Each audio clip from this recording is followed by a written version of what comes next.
Welcome to the Lowell Area Historical Museums along Main Street, a past and present history of the Lowell business community.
Welcome to the Lowell Area Historical Museums along Main Street, where we explore the past and present history of the Lowell business community.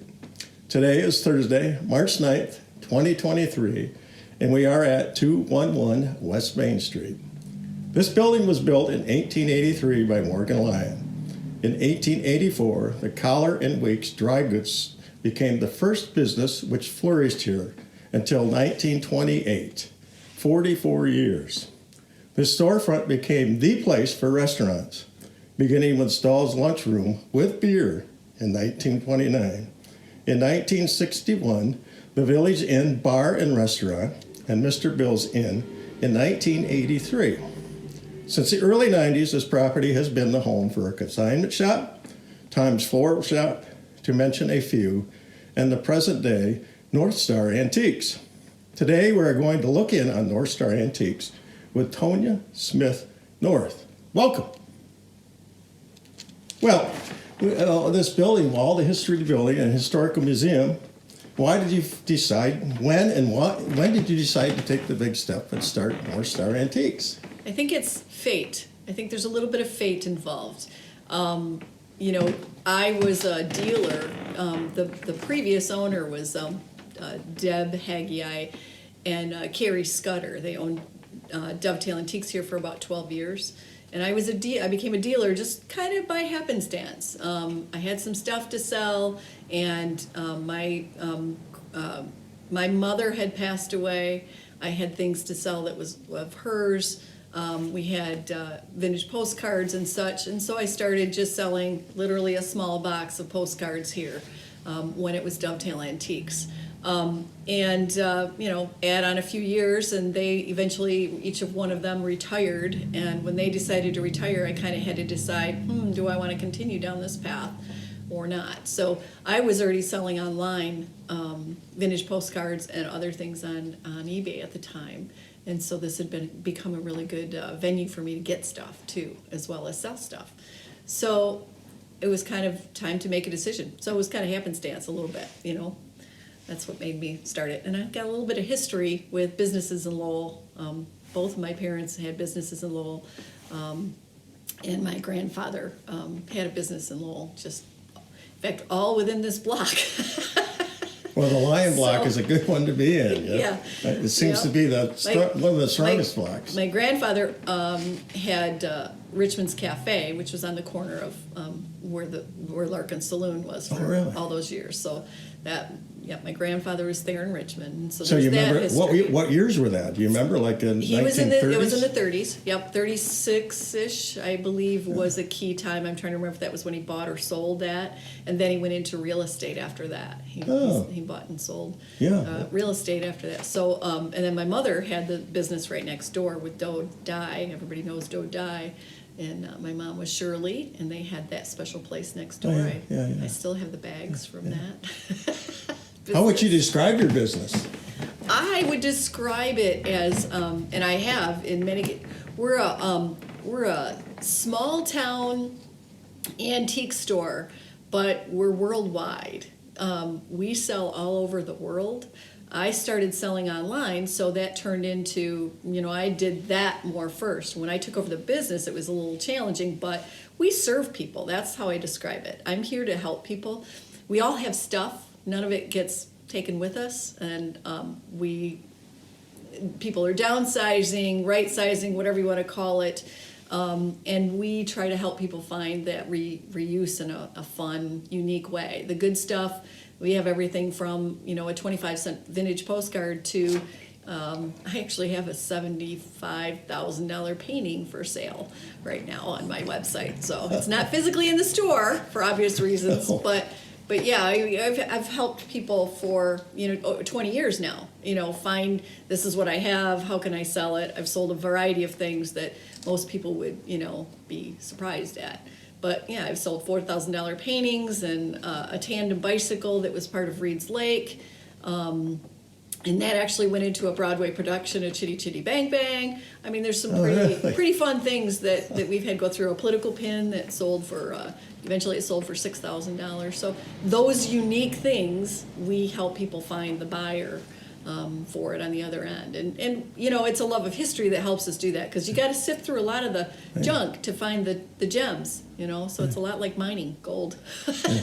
Well, my next question is, why is your business unique? But I visited your website, and what you just brought up here is that you do look at estate sales, you do consignments, you do... we do a little bit of everything. Yeah, it's amazing. I'm going, oh my gosh. We do a little bit of everything, and sometimes probably to our detriment, because it is a lot to manage. I have a lot of people who come in and they're just overwhelmed by how much we have, and I always tell them, whether you've got one thing or 1,000 things, you handle it the same thing. It's a bite at a time. Does some days become more than, oh my gosh, I don't think I can eat this part of my elephant today? Yeah, sometimes it becomes that way. But we've got good customers that just keep coming back, and we're still kind of a secret among. Every day I get people who are like, this is an amazing store, a beautiful store. I've never been in here before. So we get that every single day, and I wish we didn't. I wish everybody knew that we were here, but we're still a little bit of a secret.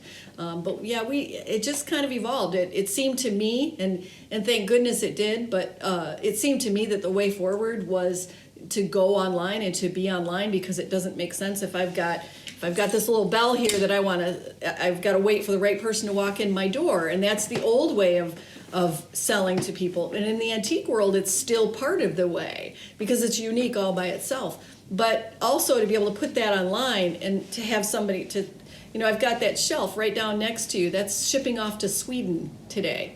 That's a beauty too. It's a beauty. One of my dealers kind of underpriced it, and that's okay. That's sometimes what we do. We underprice things. That's also what makes us popular sometimes. So that's what makes us unique. I shipped a large cabinet to Alaska in January, and that was the largest thing that I've shipped, the furthest so far. But we're not beyond reproach of trying anything to get it sold. It sounds great, because you got so much history in this building, but you get to see history all the time, and that's especially on estate sales, because my sister dealt in a little bit. Yes, and you go into these homes, you go, oh my gosh, there's so much neat stuff here, and then you find little treasures like you are finding all over that ship out all over the world. I got to share this. This is my tape up here. This came into my store one day in a box of stuff, and to the average person, it's just a little car, right? Well, on the flip side of that, and this was made by Montgomery Schoolhouse in Vermont. These were for sale at one time from that special place, which was the store right next door, which was my mother's store that I just mentioned a little bit ago. And that came in, and so yeah, the local history comes in. I deal in a lot of postcards and real photos, and I get a lot of local history that does come through, and I try to sift through that. And the people at the museum, they know I've shared some good stuff. I hoard some good stuff sometimes too, but I try to make sure the museum has what I have too. I think all my cards, vintage postcards, have been scanned by you guys, for instance. But in this particular instance, this was just a photograph that came in, and it was the front of the showboat. And on the front of the showboat was my mother. I mean, I had to look a little bit closer. I'm like, that looks like my mom. on the front of the showboat. And I knew she had been in the band and she played the clarinet.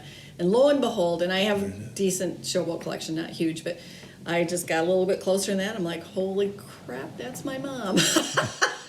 So how do you not become addicted to looking at all the stuff that comes in, especially when it's local history? So that's part of the charm. Well, we kind of touched on why you started your business here in Lowell, but just like myself, my grandfather and great grandfather were McQueen's, and they had a livery stable, and so I got a long, unique history here too, just as you do. So anything else you want to add? You had the connection of your grandfather with a restaurant, and you grew up here, and my parents both having the businesses here.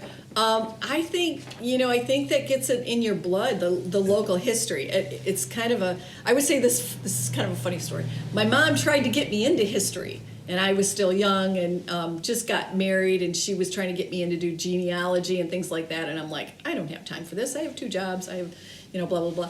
But if you poke at somebody long enough, it's kind of hard not to. It's still there. It's still jingling on the shoulder.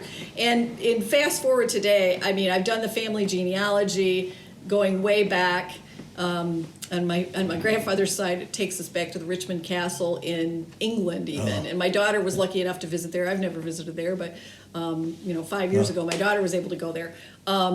So history is local. It tells us a lot of who we are, and some things you can shake off a little bit, and some things not. And North Star is full of history here. You walk the aisles here, and ultimately that is a big part of it. It's hard. I want to make sure the right person gets the right thing, and I get to experience that through my customers. When I've got a lot. I call them serendipity. It's serendipity.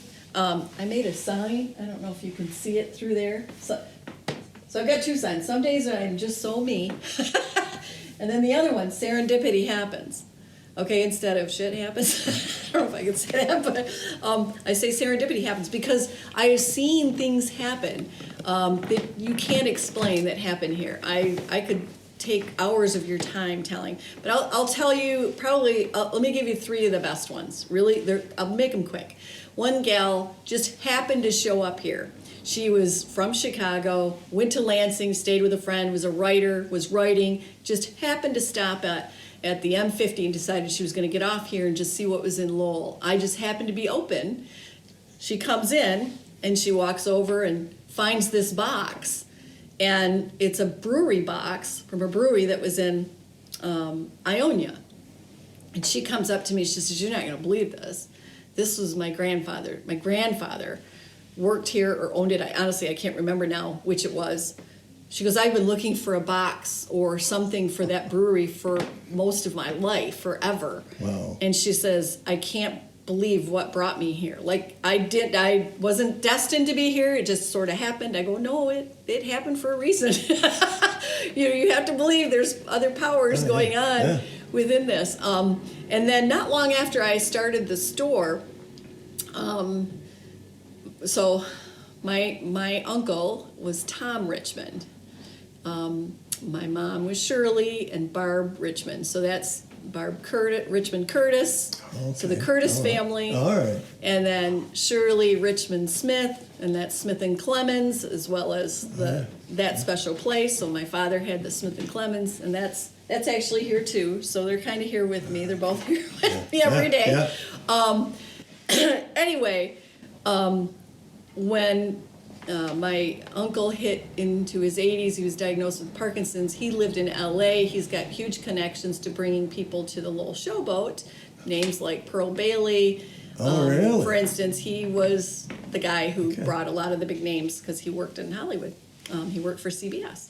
So fast forward, though, in his elderly years, we move him back here. He's at Green Acres. He's got Parkinson's. He passes away.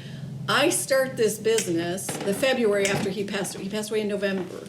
And I didn't know. The owner was retiring until December. So he passed away in November. The owners decide she's going to retire in December. I have to make a quick decision, and I decide to take over the business in February. So she actually leaves in January. I take over February 1st. I wish I could name the exact time, but it wasn't too long. It was within that first year. I have a group of young kids come in And they're college-age kids. Turns out they're going to a school, and it's not Kendall, but there is apparently a school in Grand Rapids, a college, that does Hollywood. They do movies, they do all kinds of that kind of thing. So they're learning in the arts, okay? And so they're here, and they're doing a short skit of sorts, and they saw my building and decided they wanted to do a movie here in my store. And I'm kind of laughing. I'm like, I just took a look up and I said, what's going on here? What did you think needed to happen here, Uncle Tom? And they liked it. We had a fishing guy here at the time. Anyway, I'll shorten this part of it. There is a short movie out with my store in it. It was called Duncan. It's just a short one that the kids did for the thing, but they did a really nice job. It's a story of love, a kid falling in love, and they used the canoe, brought a whole freaking canoe in. Before I had all the chandeliers, thank goodness. But they brought a canoe in and the fishing guy stuff, and they were buying fishing stuff, and it was shot all around Lowell. So that happened within the very first year of me taking over, and you just kind of got to go, well, that's a little serendipity, and that would be funny of itself if it wasn't for one more little addition to that. Because I had told the young man when he came in, I said, well, I kind of feel like there's somebody pushing this to happen. And I told him, I said, my uncle worked for CBS. He was in Hollywood for 50 years, yada, yada, yada, and he had just passed away. And I said he was from Sherman Oaks. He comes in towards the end of it, and he said, actually, at that time, he said, oh, we have a young man in our team. He's from Sherman Oaks, California. And I was like, what? What are the odds of that? And why would he come to Grand Rapids to be in? Anyway, fast forward, he comes in, I meet him by the end of the thing, and I just had to laugh. I'm like, that's serendipity. And those are just a couple of examples of things that happen in this store. There's just an energy here sometimes that I can't explain. People find things that are from their past. History does that. Whether you're looking for ancestors, like the lady for the brewery of her grandfather stuff. It's just. And I get to, those are just a couple of stories. I get to hear that stuff on a regular. People come up and they're holding things that mean a lot to them, Yeah, so. Amazing. We're going to have to try to find that Duncan movie somewhere. I have it somewhere, I think, on my phone. Oh, well, yeah, I do. I've got it. We'll talk later and see if we can get that and put it in here. It would be great. That would be fun. Any unique things about this building when you came in or learned about that you can think of that other than it's in a lion block? And when I took over, obviously you read the history that there was a lot of restaurants in here. Right. I can remember my mother getting lunch from Bill's and the Village Inn, because when did she ended in 81 or 82? I can't remember what year hers went till. So that would have been Bill's, I think, at that time, right around that. But anyway, in the back room we still have the 3 section sink from the restaurant in the back, and Doc wanted to take that out. He goes, I'll get that out of here for you. And I looked at him, I go, no, you will not.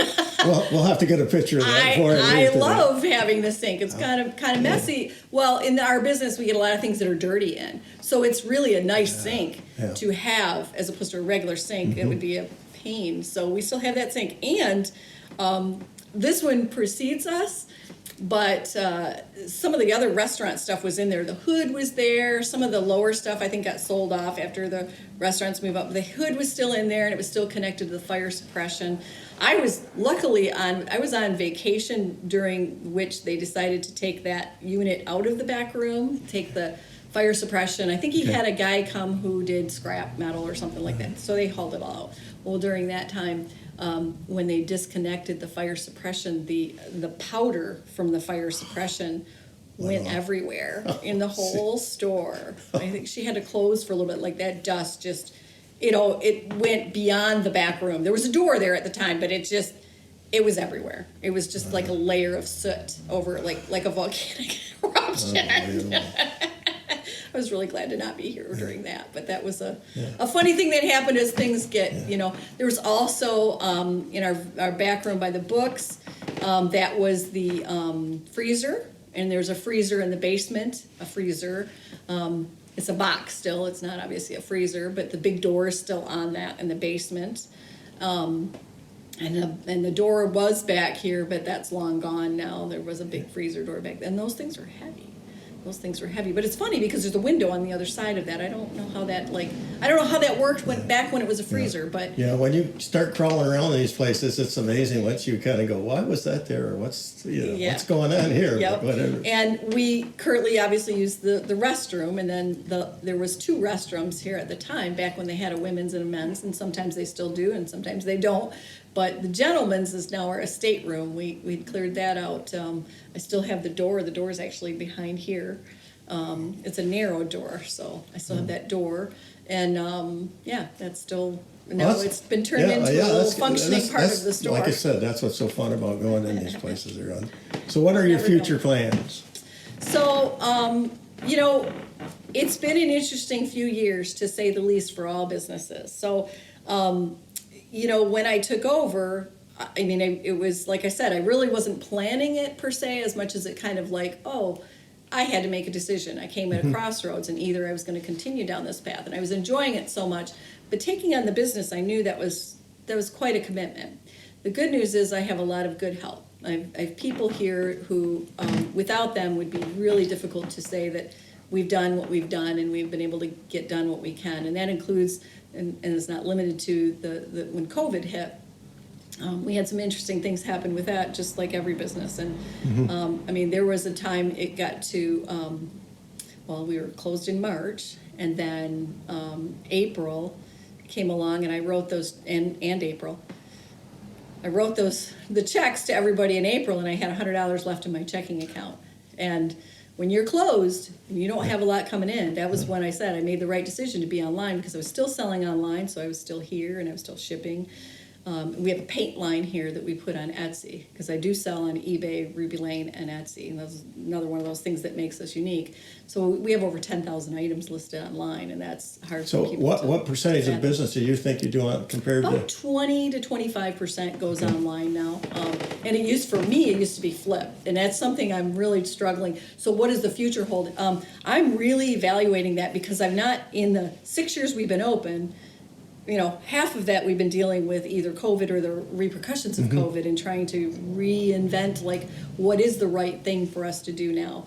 And the online sales is definitely the plan I have for the future. And in fact, this year I added 2 more workstations. I've got 2 computers behind me here, and in the back I added 2 more computer stations. So I've got young people that come in and do things like Instagram and the Facebook. Wow. And then I've also got, like right now, my daughter's working for me where she's going to school.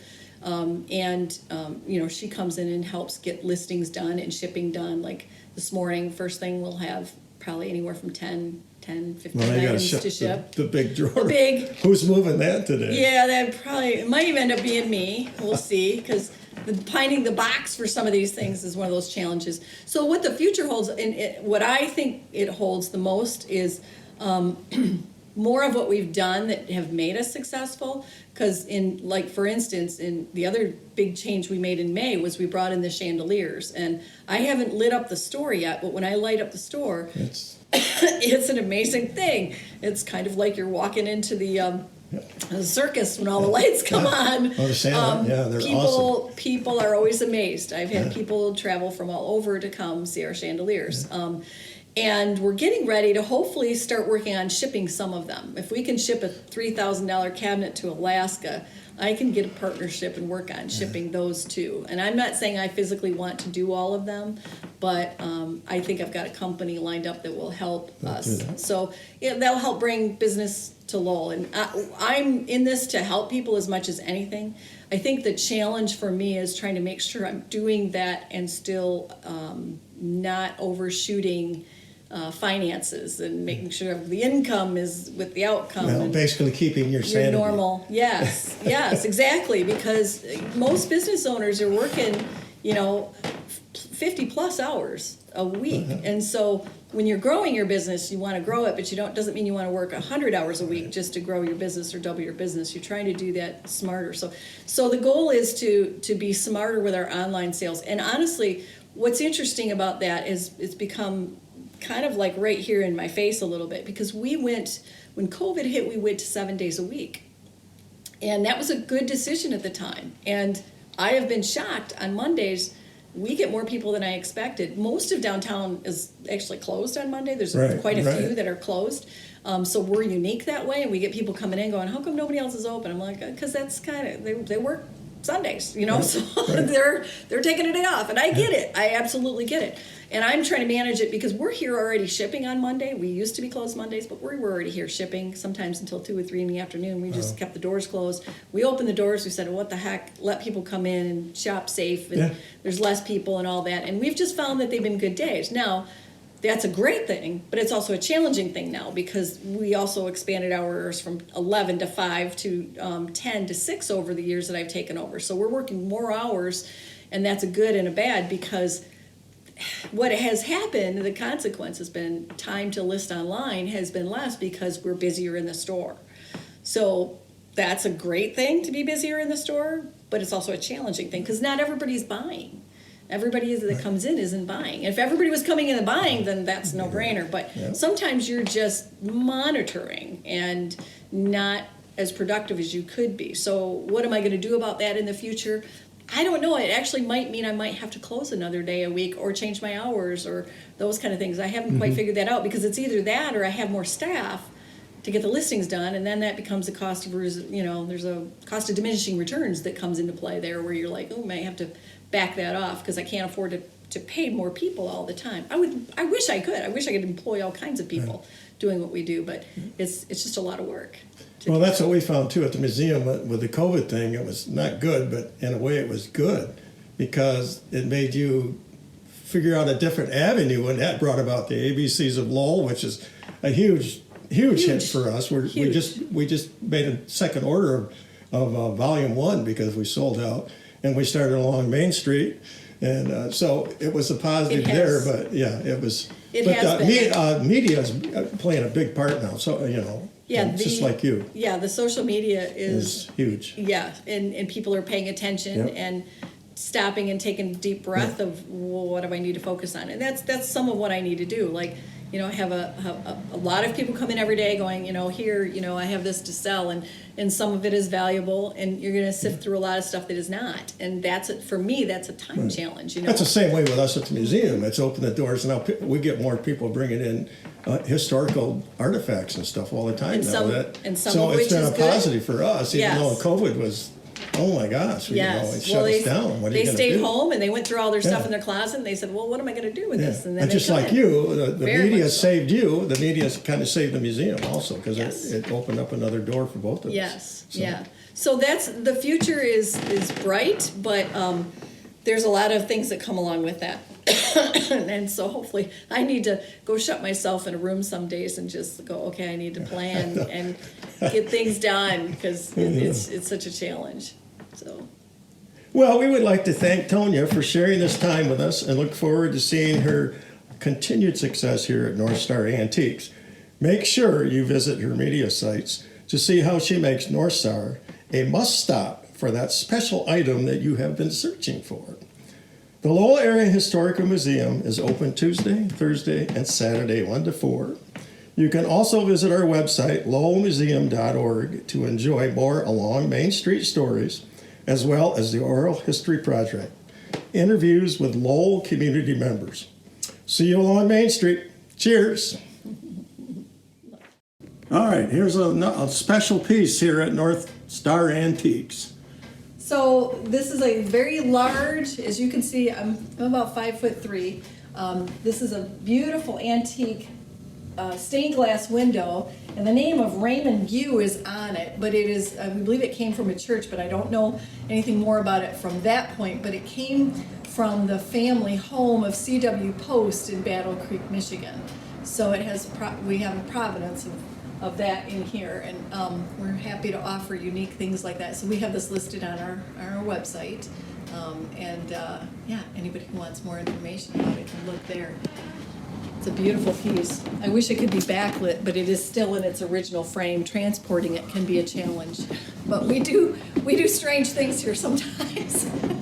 That's going to be a tough one to shift. I'd be scared to death of that. Yeah, well, it came from the Hastings area to here. The son, his parents had bought the C.W. Post home, and then eventually he got this and some artwork that was in it. That's and gorgeous. That's the $75,000 painting that we have for sale. And that was a commissioned piece by C.W. Post. I look at that every time I come in here, but Yes. I need to win the lotto. I wish I could backlight it, but I like I know. said, it's got the plywood there, and I decided I wasn't going to remove the plywood for obvious reasons. Awesome. Yeah.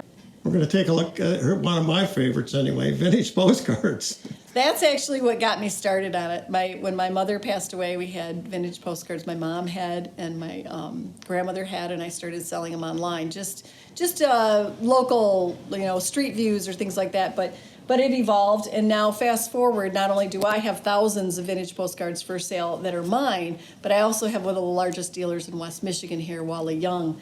And these are some examples of what people don't necessarily see every day.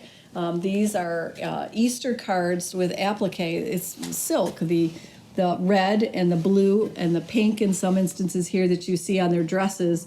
That's all, and it's amazing because these are all over 100 years old. So the fact that they've survived is one thing, but the artistry on them, it is basically considered miniature art. And you can get some of these cards, I'll just flip one over here. That's only $8.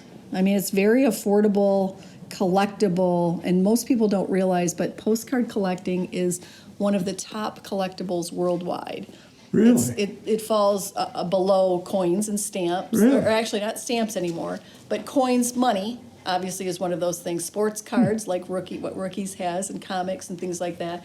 And not far behind that is vintage postcards. It's worldwide and it's cross-collectible. So you might not collect postcards, but you might collect, say, horses, and you might collect their 4-horse postcards. Yep. So it's a really it's a fun one because there's so much history tied into it, whether it's a street view of Main Street, Lowell, which is one of my, obviously I collect Lowell, but then it kind of spills into, and I joke about this saying, my postcard collection is going with me to the nursing home because it's small and it's just in albums.